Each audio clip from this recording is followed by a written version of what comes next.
Please be seated. Proceedings are resumed. The Minister, Financial Services. I think that's where we were.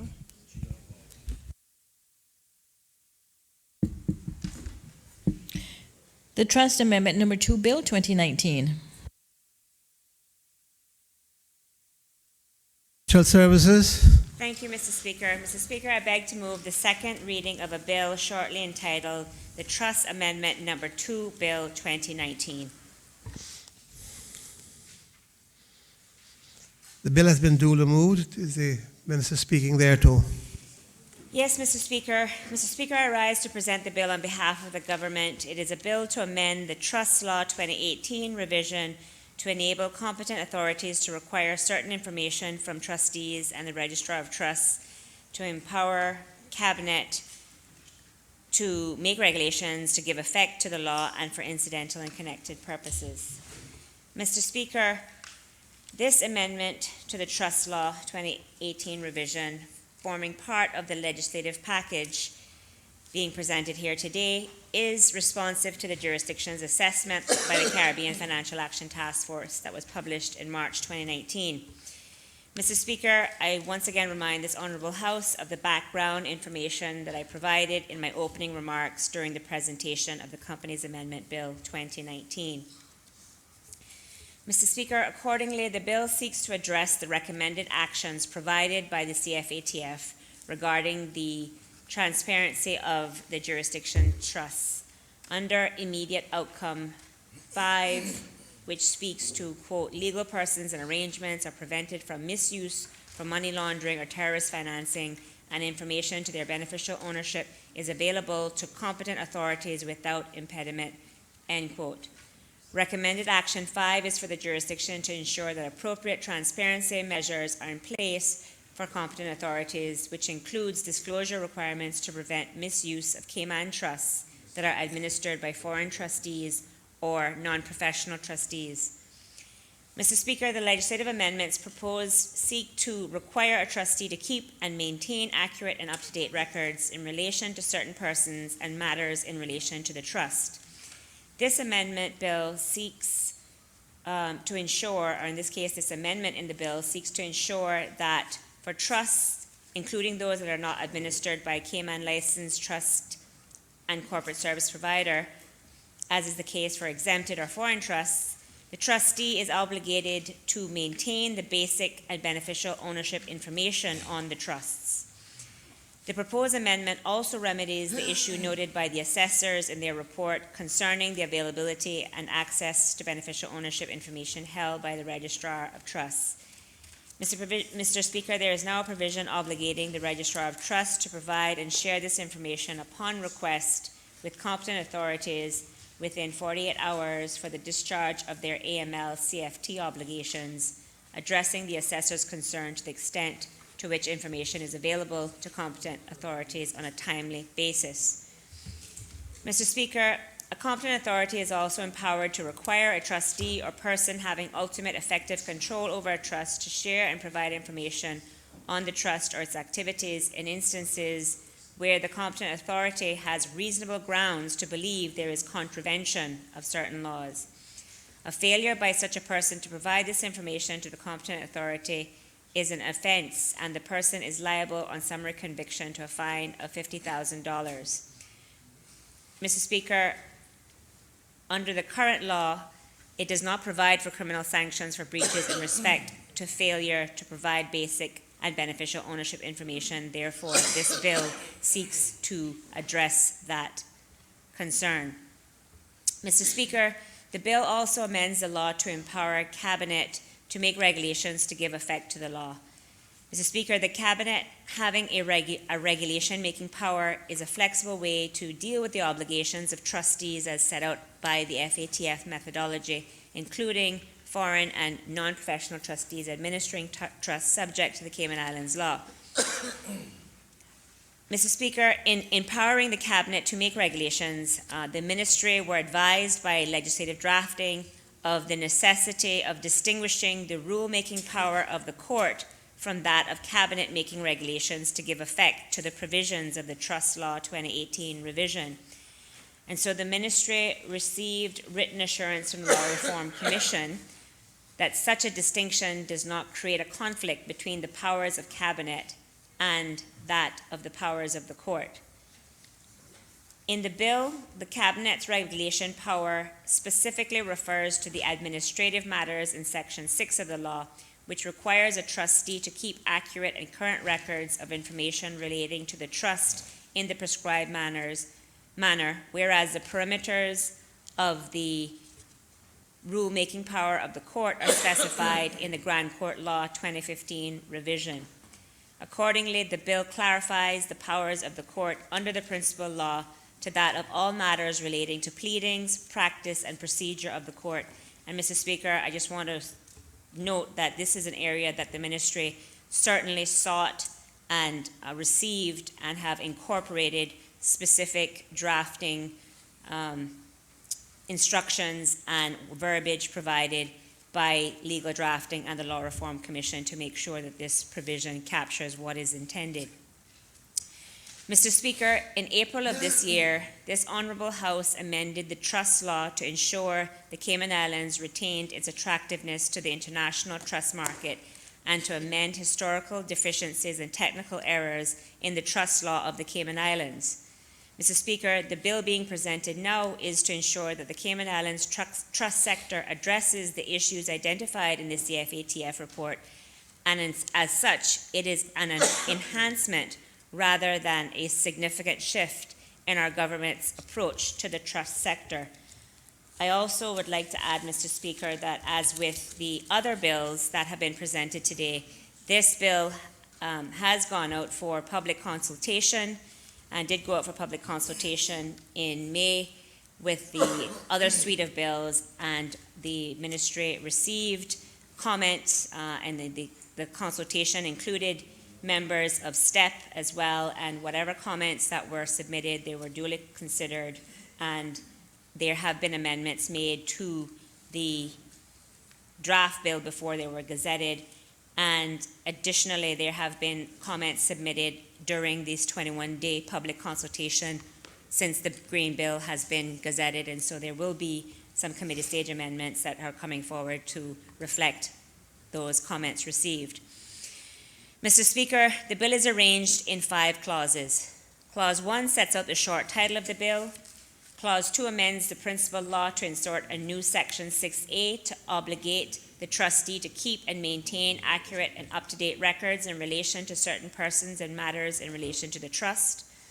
Clause 3 seeks to amend the principal law to insert new Sections 74A and 74B.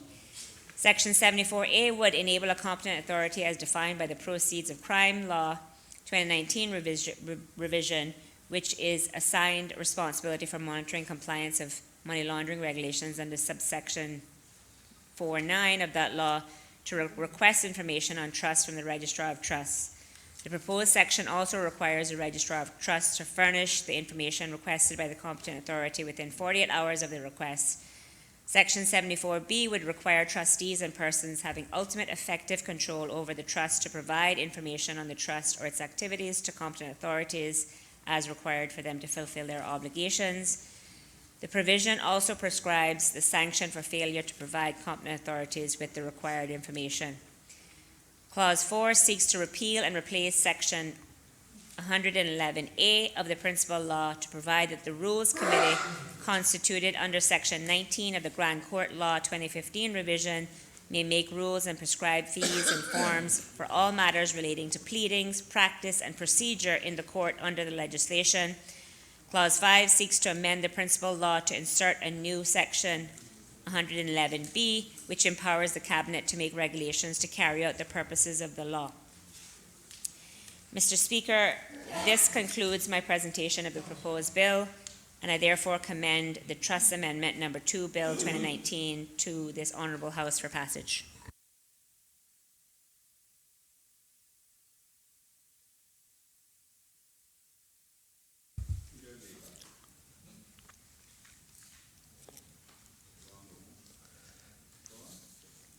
Does any other member wish to speak?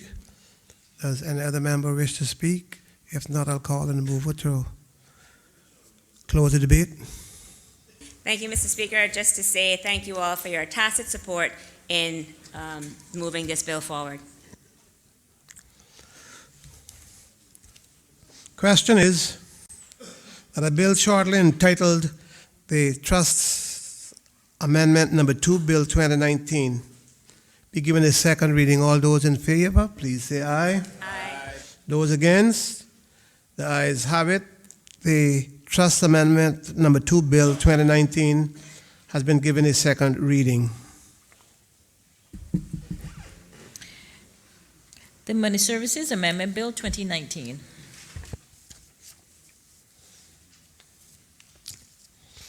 The Honourable Minister, Financial Services. Thank you, Mr. Speaker. Mr. Speaker, I beg to move the second reading of a bill entitled the Money Services Amendment Bill 2019. The bill is duly moved. Is the Minister speaking there too? Yes, Mr. Speaker. Mr. Speaker, this bill is a bill that seeks to amend the Money Services Law 2010 revision in order to strengthen the Cayman Islands Monetary Authority regulatory and supervisory framework of the money services business sector. Mr. Speaker, this amendment to the Money Services Law forms part of the legislative package, and it is the last of the bills that form a part of this legislative package in response to the jurisdiction's assessment by the CFATF Financial Action Task Force. Mr. Speaker, I remind this Honourable House of the background provided in my opening remarks during the presentation of the Companies Amendment Bill 2019. Mr. Speaker, the legislative amendment to the Money Services Law seeks to address any lingering concerns in the jurisdiction's technical compliance for money services business, as well as generally strengthens the Cayman Islands Monetary Authority's regulation and supervision framework of the money service business sector in the Cayman Islands. And Mr. Speaker, it is important to note that in this fourth round mutual evaluation report, money service business would be considered under recommendation 14, which the jurisdiction was rated as largely compliant, which is the second highest rating possible. However, Mr. Speaker, despite this favorable rating, the CFATF identified a concern in the technical compliance under this criterion, namely the absence of a legal requirement for money service business licensee to monitor an agent's compliance with anti-money laundering, counter-financing of terrorism programs. Mr. Speaker, in respect of the money service business sector, speaking specifically to some regulatory and supervisory enhancements, globally, the past few years have been challenging as a consequence of globally diminished appetites for risk and tightened regulation, resulting in the behavior known as de-risking. Following the events of 2015, the Cayman Islands Monetary Authority identified enhancements to the regulation and supervision of money services business that will create a more resilient money service business sector. Mr. Speaker, the money service business is important to the Cayman Islands, particularly for those persons using those services to provide financial support for their families abroad. According to latest available statistics on the Cayman Islands Monetary Authority's website, money remittance flows outside of the Cayman Islands totaled $234.8 million at the end of 2018, 7.9% higher than a year ago, while flows into the country totaled $8 million during this same period. Mr. Speaker, the supervisory powers of Cayman Islands Monetary Authority are enhanced by this bill by providing greater clarity in the definition of a money service business. Currently, the law demarcates activities depending on whether the entity or person is conducting money service business as their principal business. Mr. Speaker, the proposed amendments to the definition of money service business in the bill allows the Cayman Islands Monetary Authority to easily identify and capture for regulatory purposes all those persons or entities conducting money service business, and for the Cayman Islands Monetary Authority to exclude persons or entities not providing a service within the meaning of money service business. Mr. Speaker, the proposed amendments to also ensure that Cayman Islands Monetary Authority regulatory powers are consistent with other regulatory laws, in that the Cayman Islands Monetary Authority is empowered to impose conditions on a money service business licensee at the time of licensing and thereafter, have prior approval of the issuance and transference of shares totaling more than 10%, and requiring licensees to provide an anti-money laundering report. Mr. Speaker, in preparing this bill, the Ministry of Financial Services engaged with the Cayman Islands Monetary Authority throughout this process and during each round of consultation. Further, industry was consulted on this bill, with the consultation starting in May of this year, being conducted in May of this year. During the gazettal period of the bill, which began on the 27th of June, when the bill was gazetted, the Ministry of Financial Services also received further comments during this round of consultation, and these were considered, or duly considered by the Ministry. Mr. Speaker, to summarize, the bill seeks to address the identified technical deficiency in the money service business legislation in response to the Caribbean Financial Action Task Force, and strengthens the Cayman Islands Monetary Authority's regulation and supervision framework of the money service business sector of the Cayman Islands. Mr. Speaker, the bill is arranged in 11 clauses. Clause 1 of the bill makes provision for the short title of the legislation. Clause 2 of the bill provides amendments to definitions in the principal law. Clause 3 seeks to amend Section 3 of the principal law to exclude from the application of the law a person who the authority determines is not providing a service within the meaning of money service business. Clause 4 seeks to amend Section 5 of the principal law to empower the authority to grant a license subject to conditions that CIMA may impose at the time of licensing or any time thereafter, based on the nature, risk, and scale of the business. Clause 5 seeks to amend the principal law by inserting a new Section 5A. The new section makes it a requirement that every licensee maintains at least one account approved by the authority or enters into an arrangement approved by the authority by which the money service business transactions are carried out. Clause 6 seeks to amend the principal law by inserting a new Section 6A. The new section provides for the limitation on the issuing or transferring of shares totaling more than 10% of the authorized share capital of a licensee, where the licensee is a company, without the approval of the authority. Clause 7 seeks to amend the principal law by inserting a new Section 8A. The new section provides for the licensee's compliance with the Anti-Money Laundering Regulations 2018 revision and any rules, statements of principle or guidance prescribed by the Cayman Islands Monetary Authority. This new section also addresses the technical deficiencies identified in the jurisdiction's legislation in the CFATF report by requiring that a licensee shall monitor the compliance of sub-agents, if any, of those rules, statements, or principles of guidance. And we certainly look forward to hopefully receiving a fully compliant rating on this, in this regard after we've made these amendments, Mr. Speaker. As I said, we were already rated as largely compliant at this point. Clause 8 seeks to repeal and replace Section 11 of the principal law. The new Section 11 provides that the authority may require the licensee to obtain an auditor's report on the anti-money laundering systems and procedures in place for compliance with anti-money laundering regulations. Clause 9 seeks to insert a new Section 14A that provides for the obligations placed on auditors by the legislation. An auditor, in the course of carrying out an audit of the accounts of a licensee who is informed or suspects that the licensee is, among other things, carrying on business in contravention of the principal law, is required to immediately notify the authority of the information or suspicion. Clause 10 seeks to repeal Section 31 of the Principal Law. Clause 11 seeks to provide for the compliance of licensees and subagents with the provisions related to anti-money laundering procedures under the new Section 8A. Licensees and their subagents are not required to comply with those provisions until 3 months after commencement of this law. There is a transition provision in place to allow people time to be compliant. Mr. Speaker, this concludes the presentation of the proposed bill. I therefore commend the bill to this honourable House for second reading.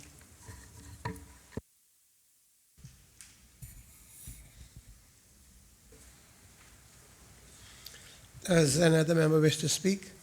The member from Bodtown West. Thank you, Mr. Speaker. This is also one of the bills where the opposition welcomes a lot of the changes that the government is making. Mr. Speaker, the money services business is one of the highest risk within the, one of the highest risks within financial services. So much so that many local banks even refuse to take deposits from some of those money transfer organizations.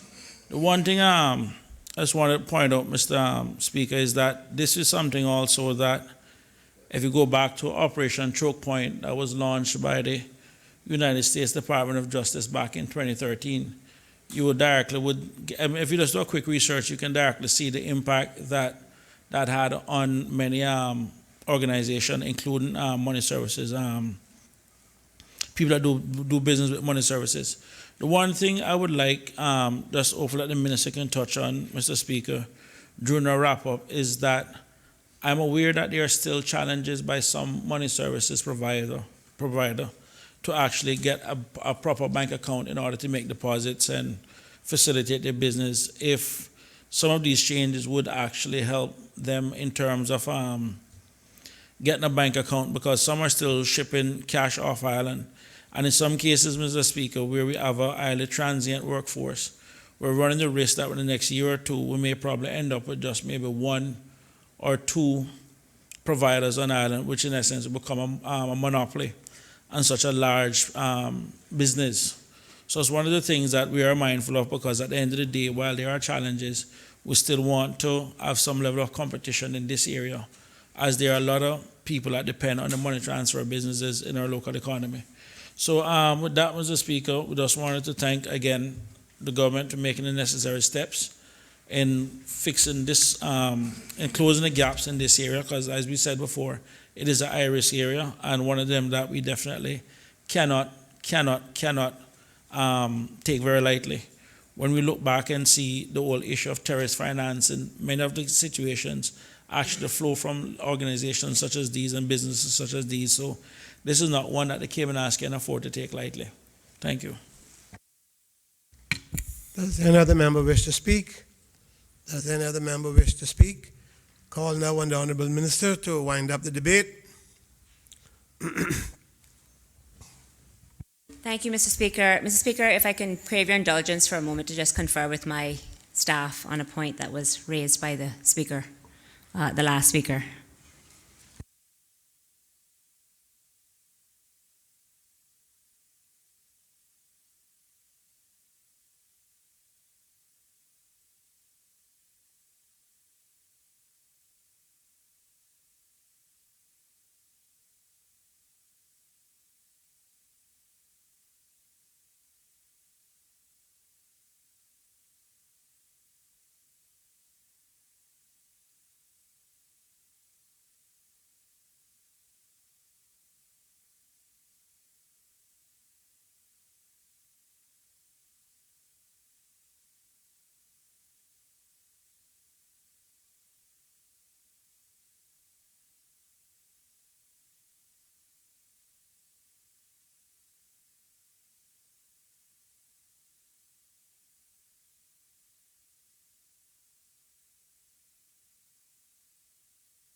Thank you, Mr. Speaker. Mr. Speaker, want to thank the member from Bordentown West for once again responding on behalf of the opposition and articulating the support of the opposition bench for the amendments that are being sought to be made to this bill today. And obviously, the member referred to a concern, as I indicated and alluded to in my contribution, about most recent experience during 2015 and in relation to Operation Choke Point, as he described.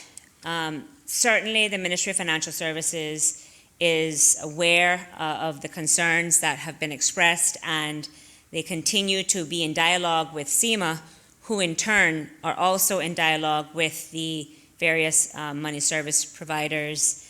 And as an aside, it is certainly one of the conversations that when we engage internationally, in particular when we were in DC most recently, earlier this month, we had and we continue to dialogue with the regulatory oversight bodies in the US, who are the correspondent banks for us in this regard, expressing the concerns that we have and expressing to them the kind of regulatory framework that we do have in place for money service business, even compared to their own jurisdictions domestically, some of the state level as well as other jurisdictions, to ensure that they know that we do have a regulated space. And so it's not apples for apples comparisons when they look at risk and de-risking, therefore, with respect to money services provision. So it is a dialogue that we have been having, certainly I know personally, since I took office last year in DC, as well as again this year. And I know SEMA continues to dialogue with the money service providers. And to specifically address the question about will this bill make it easier for them to get accounts, I would just like to point the members' attention to Clause 5. And this is why SEMA, in recognizing the need to enhance the regulatory aspects of the bill, but also to create an opportunity for the money services business to be able to conduct business, Clause 5 of the bill speaks to the new provision that's being inserted, 5A, allowing the licensee to either have to maintain an account approved by the authority or enter into an arrangement as agreed by the authority. So again, it does give SEMA the ability to have oversight and to have say as to what that arrangement is, to ensure that the issues related to money laundering and terrorist financing that is of concern is still being monitored, but it does provide for flexibility that is required in this space to ensure that we do have the healthy competition that the member alluded to. So with those comments, I'd like to again thank the remainder of the members in the House for your tacit support of the government's initiative in moving this bill forward. Thank you.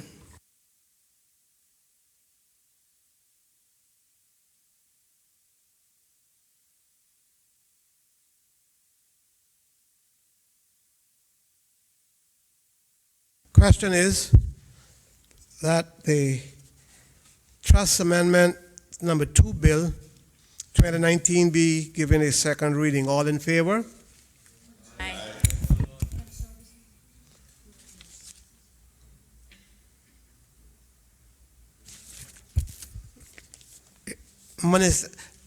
Honorable members, it's not the Trust Amendment, it's the Money Services Amendment Bill. Let me put it again. The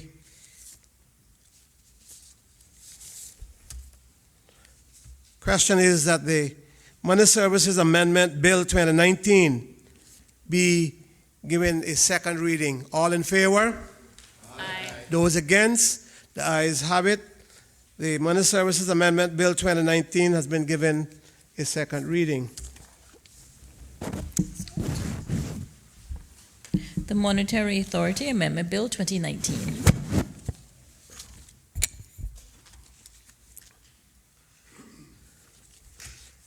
The Minister of Financial Services. Thank you, Mr. Speaker. Mr. Speaker, I beg to move the second reading of a bill shortly entitled the Monetary Authority Amendment Number 2 Bill 2019. The bill has been duly moved. Is the minister speaking? Yes, Mr. Speaker. I rise to present the bill on behalf of the government. It is a bill for a law to amend the Monetary Authority Law 2018 revision to make the financial year consistent with that of the Public Management and Finance Law 2018 revision, to authorize the Cayman Islands Monetary Authority for the purpose of facilitating business continuity and disaster recovery, to exempt any persons or classes of persons affected by disaster from any provisions of the law or the regulatory laws for such periods and under such conditions as may be stipulated in regulations, and for incidental and connected purposes. Mr. Speaker, the Public Management Finance Law 2018 revision is the principal law governing financial management, planning, and budgeting in respect of government agencies and public bodies in the Cayman Islands. The entities reporting under the PMFL, which include statutory authorities and government companies, adhere to the financial year established in this law. However, Mr. Speaker, the Cabinet may, for statutory authorities and government companies, determine an alternate year to the date established in the PMFL. In 2015, the financial year in the PMFL was changed from the 30th of June to the 31st of December 2017 to coincide with the new Cayman Islands government budget period. Mr. Speaker, this bill amends the financial year in the Monetary Authority Law to align with the Public Management and Finance Law 2018 revision following the PMFL's change to the financial year from the 30th June to 31st December. Mr. Speaker, the other amendment to the law is to authorize the Cayman Islands Monetary Authority for the purpose of facilitating business continuity and disaster recovery to exempt any person or class of persons affected by disaster from any provisions of the law or the regulatory laws for such periods and under such conditions as may be stipulated in regulations. Mr. Speaker, the catastrophic 2017 Atlantic hurricane season that devastated parts of the Eastern Caribbean being the more recent impetus for the inclusion of this provision in the law. Further, Mr. Speaker, a jurisdictional comparison of the Isle of Man and Jersey, other international financial centers, determined that these jurisdictions have in place legal regimes to address this issue. Mr. Speaker, the Ministry consulted with the Cayman Islands Monetary Authority, and the bill was published on the Gazettal website on the 28th of June 2019. Mr. Speaker, the bill is arranged in 3 clauses. Clause 1 sets out the short title of the bill. Clause 2 provides for the amendment of Section 39 of the Principal Law to make the Monetary Authority's financial year consistent with the date set out in paragraph A of the definition of financial year in the Public Management and Finance Law. Clause 3 amends Section 46 of the Principal Law to provide for the carrying on of business in the islands by specified entities and other jurisdictions in the event of disasters in those jurisdictions. Mr. Speaker, this concludes my presentation of the proposed bill, and I therefore commend this bill to this Honourable House for second reading.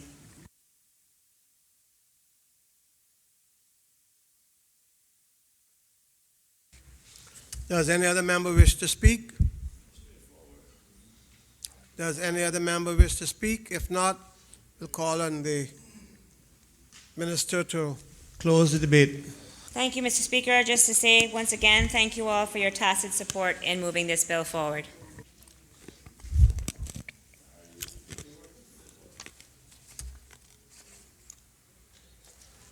Question is that a bill entitled the Monetary Authority Amendment Bill 2019 be given a second reading. All those in favor, please say aye. Aye.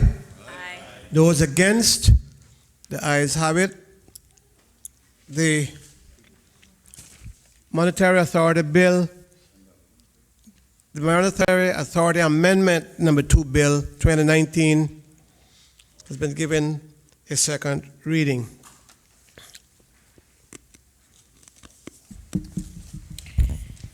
The Auditor's Oversight Amendment Bill 2019. Honorable Minister of Financial Services.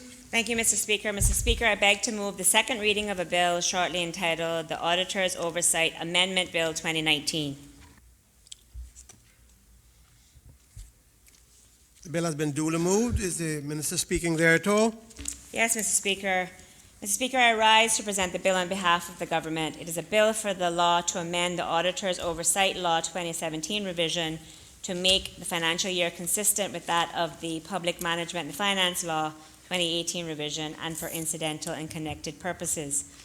Mr. Speaker, the Public Management Finance Law is, as I said previously, the principal law governing financial management, planning, and budgeting in respect of government agencies and public bodies and entities reporting under the PMFL, including statutory authorities and government companies, adhere to the financial year established in that law. However, the Cabinet had or has the ability to determine an alternate year to the date established in the PMFL. As the financial year was changed in the PMFL from 30th of June to 31st of December, the Auditor's Oversight Authority law likewise needed to be changed, as the Auditor's Oversight Authority is constituted as a statutory authority with the law specifying the financial year as 30th of June. So this bill therefore amends the law to align the financial year to that as specified in Section 2 of the Public Management and Finance Law. Mr. Speaker, the Ministry consulted with the Auditor's Oversight Authority, and the bill was published on the Gazette website on 30th of May 2019. Mr. Speaker, the bill is arranged in two clauses. Clause 1 sets out the short title of the bill. Clause 2 amends the principal law in Section 28 by repealing subsection 2 and substituting the following subsection. The financial year of the authority shall be set out in the definition of the financial year in Section 2 of the Public Management and Finance Law revision. Mr. Speaker, this concludes my presentation of the proposed bill, and I therefore commend this bill to this Honourable House for its second reading.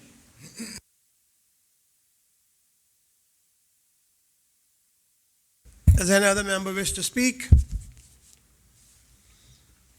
Does any other member wish to speak? If not, Honourable Minister, your right to reply. Thank you, Mr. Speaker. Mr. Speaker, once again, thank this chamber for the tacit support given, and also want to say a big thank you once again to the very hard-working, dedicated, and diligent team in the Ministry of Financial Services, and in particular the Department of Financial Services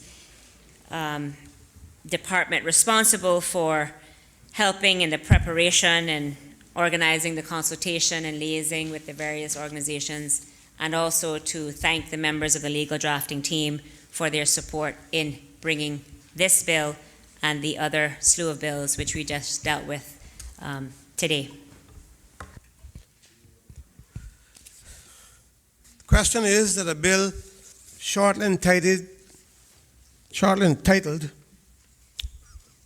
the Auditor's Oversight Amendment Bill 2019 be given a second reading. All those in favor? Aye. Those against? The ayes have it. The Auditor's Oversight Amendment Bill 2019 has been given a second reading. The Honourable Deputy Mayor.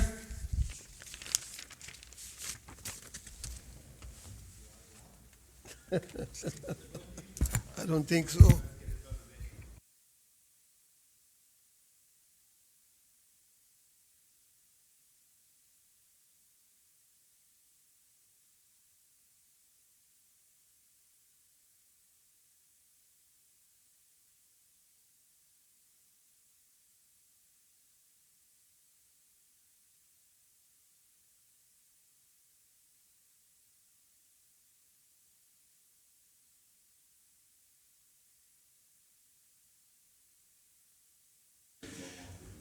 Mr. Speaker, I move the adjournment of this Honourable House until 10 a.m. tomorrow morning.